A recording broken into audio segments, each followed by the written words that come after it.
बाह्य जगतरू संपूर्ण विच्छिन्न 8 पंचायत बन्या पानी रे कुंभीर भय। केन्द्रापड़ा जिला पट्टामुंडाई ब्राह्मणी नदी रे बन्यार प्रकोप देखा मिली। जलस्तर जेते वृद्धि पाउची लोकंक दुर्दशा सेते बिगिड़बारे लागिछि। अनेक गाँ गुड़िक जलमग्न नाही नथिबार असुविधार सम्मुखीन हेउछन्ति बन्या विपन्न लोके।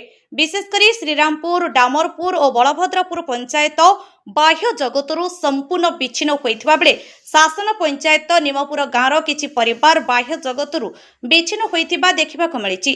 नीलकंठपुर पंचायत नीलकंठपुर गाँवर केतेकंक घरे लहड़ी भांगुछि बन्या पानी। लोकमानक रोषेई घर सहित शोइबा घरे मध्य आंठुए पानी, खट पलंक, गडरेज और फ्रिज भितरे पानी देखिबाक मिलिछि।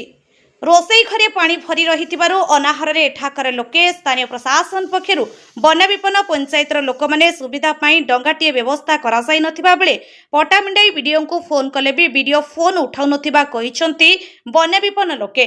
बन्यार विभीषिकारे कष्ट भोगुछंती गृहपालित पशु। ब्यूरो रिपोर्ट, शक्ति न्यूज।